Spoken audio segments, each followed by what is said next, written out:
তো ভিউয়ার্স আসসালামু আলাইকুম। অস্ট্রেলিয়া উইথ ইন্ডিয়ার সেকেন্ড টি-20 ম্যাচ ফার্স্ট টি-20 বৃষ্টির কারণে বন্ধ হয়ে গেছিল আপনারা জানেন, কিন্তু সেকেন্ড টি-20 ম্যাচে ইন্ডিয়া 125 রানে প্যাকেট হয়ে গেছে অস্ট্রেলিয়ার কাছে।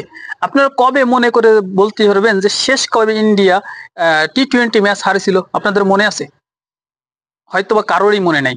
ঠিক আছে, আপনি 2024 সালে টি-20তে দেখে আসেন, তারা একটা ম্যাচও না হারে তারা চ্যাম্পিয়ন হয়েছে, এশিয়া কাপে আছে, চ্যাম্পিয়ন হয়ে চলে আসে। ঠিক আছে, এই লাস্ট আর এই ফার্স্ট এই যে অস্ট্রেলিয়ার কাছে 4 উইকেট হারলো ইন্ডিয়া।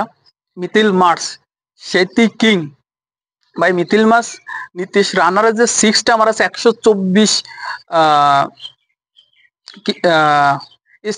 মিটার, 124 মিটার দূরে যে পড়েছে যে সিক্সটা, এই সিক্সটা ইন্ডিয়া বাড়ি চলে গেছে। ইন্ডিয়ার প্যান্টার আরাম খুলে গেছে, খুলে মনে করো যে অস্ট্রেলিয়া পড়ে ফেলেছে। আর অস্ট্রেলিয়ার মাঠে যে ইন্ডিয়া যেভাবে পারফর্ম করার দরকার ছিল সেভাবে করতে পারেনি। প্রথম ম্যাচে শুরু করেছিল ভালো, শুভমান গিল, তারপরে আছে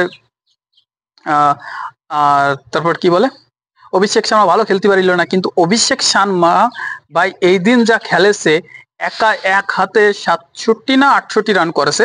ঠিক আছে, 37টি বলে। এর জন্য তারে বলা যায় ভাই সে আনবিলিভেবল প্লেয়ার।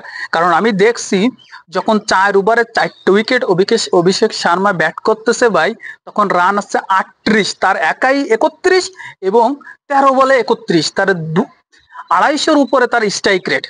উইকেট একদিক দিয়ে চলে আসে আর একদিক দিয়ে মারার তালেই আছে। এর কয় আসছে ইম্প্যাক্ট ব্যাটসম্যান, ইম্প্যাক্ট ক্রিকেটার। আমাদের সহি আঙ্গুল দিয়ে সালাউদ্দিনের সহি দেখা দেওয়া উচিত। এ জাকির, রে সালাউদ্দিন, তোরা দেখ, তোরা সাইফের মতো ব্যাটসম্যানের নষ্ট করিস না। ঠিক আছে, দেখ সহি আঙ্গুলে দেখ যে 4টে উইকেট পড়ে গেছে ইন্ডিয়ার, তারপরে অভিষেক শর্মা একটা বলও ঠেকাচ্ছে না, সে হিটের পরে 6, 4-এর পরে 4 মাইরে যাচ্ছে। এর কয় আসছে মনে করে হার্ড। ঠিক আছে, এর সালাউদ্দিন ভাই বাংলাদেশ ক্রিকেট বোর্ড সাইডে দে, তোরা আমরা দেখতে চাইনি ভাই।